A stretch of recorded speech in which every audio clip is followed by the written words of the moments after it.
So I'm a filmmaker, and my Mac runs out of space a lot. And if you're watching this, you've also probably got the disk full message as well. Well, today I'm going to show you how to free up disk space on a Mac with a few quick, easy, and effective solutions. And by the way, if you get something out of this video and you haven't done this already, consider hitting the subscribe button down below, and also leave a comment down below if you're in a pinch, and we might be able to help you out if you're stuck. Okay, let's get started. So this really breaks down into a few different categories. If you go to the storage settings on your Mac or your MacBook, you can see a breakdown of exactly what's taking up space. Sometimes it's a ton of applications, huge media files or a big photo library, a full trash bin, and then there's that system data category that keeps growing for no reason at all. And so let's tackle each problem one by one, and in turn free up disk space on your Mac. Okay, so let's start with the most common culprit of low disk space, which is just deleting all of your large unused files. So these are the files that really tend to pile up over time without you even realizing it. Archives, photos and videos, and other unused media that just kind of gets forgotten about. You'd be shocked at how much of it there is, and it's so pervasive and spread out that it's really helpful to have a free tool to help to manage all of this. It's called Disk Drill, and while it's best known for its world-class data recovery tools, it also comes with a handy cleanup feature for your Mac, which is completely free. This feature allows you to browse through the contents of your drive, identify the largest files or even unnecessary applications, and uninstall them, all with a clear and user-friendly interface. And so here's how you can use Disk Drill to clear up space on a Mac. Step 1, download and install Disk Drill onto your Mac.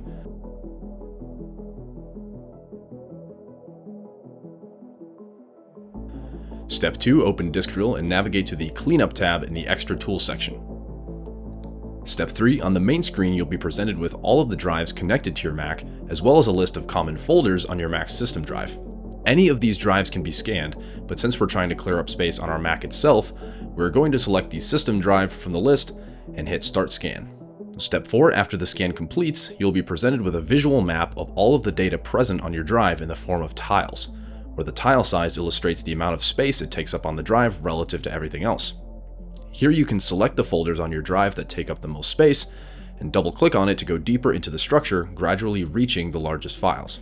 Now, because we're targeting our biggest files, we can select the Heavy Files tab at the top, which will isolate our biggest files for ease of access. Now, something else to note here is that Disk Drill does technically have a failsafe in place where it will not delete any files that are essential for system function. However, it is still a good idea to be aware of exactly what you're deleting and make sure that it's nothing that you actually use or need on a regular basis. Step 5, use the filters available within Disk Drill to find the files you want, such as photos, videos, documents, etc. And once you find them, drag them down to the bin at the bottom of the screen. Step 6, when you're done with your selection, hit Review and Remove. Here you can choose to either move the files to the trash, delete them permanently, or even move them to another folder if you want to reorganize things. But because I want to get more disk space on my Mac as fast as possible, I'm going to select Delete Permanently. Now, the next way we can use Disk Drill to clear storage on our Mac is by deleting large or unused applications that we no longer use. And you can do that by doing the following. If there's a particular part of your Mac storage, such as applications, that you want to scan but it doesn't appear in the main list, simply click Add a folder to clean up, and from here, select your Applications folder, hit Open, then select it from the list, and hit Start Scan. Now, after the scan completes, you can review and remove the applications. Drag all the apps you don't need to the bottom bin and delete them just as you did with the large files. Now, one quick thing to note here is that an additional tool you can use to help clear out any applications or files and data that you don't need anymore is a tool called Onyx. The software is helpful specifically for assisting in clearing out not just applications, but also all of the logs and data that go along with them. This can really help to clear out a little extra space, especially if you have a lot of applications installed on your Mac. Okay, now let's talk about how to clear system storage on a Mac. This is a pretty ambiguous category that is often really bloated for seemingly no reason. And in some cases, it can be upwards of 100 gigabytes in size. Most of this is made up of various cache and system temp files that can easily be dealt with by doing the following. So first, we need to navigate to the library folder where all of our files are stored. So open Macintosh HD, Users, and then Your User.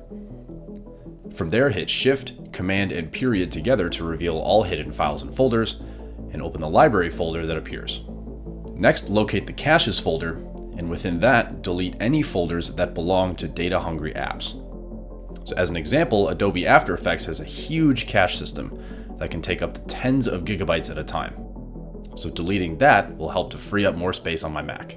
Now, one thing to say here is that if you come across a particular folder that you're not quite sure about, I would definitely recommend you give it a quick search online just to make sure you're not deleting anything essential. And also, clearing cache files can temporarily impact application performance, so bear that in mind as you go back to using these applications from which you've deleted cache. Something else we can do is delete any unused Mac snapshots.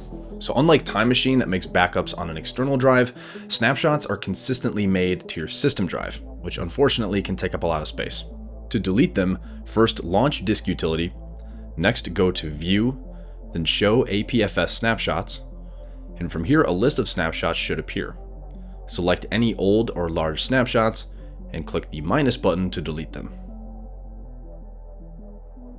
And finally, the last thing that's important to do is to ensure that your trash bin is always empty. If you haven't emptied it in a while, this can build up very quickly. So taking a quick look and emptying the trash is all a part of regular maintenance.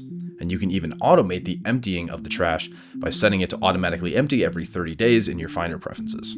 But that's it. Those are some quick, easy, and effective solutions to free up disk space on your Mac. I really hope you guys enjoyed this video. If you did, feel free to leave a like on it down below, and I will see you soon with something new.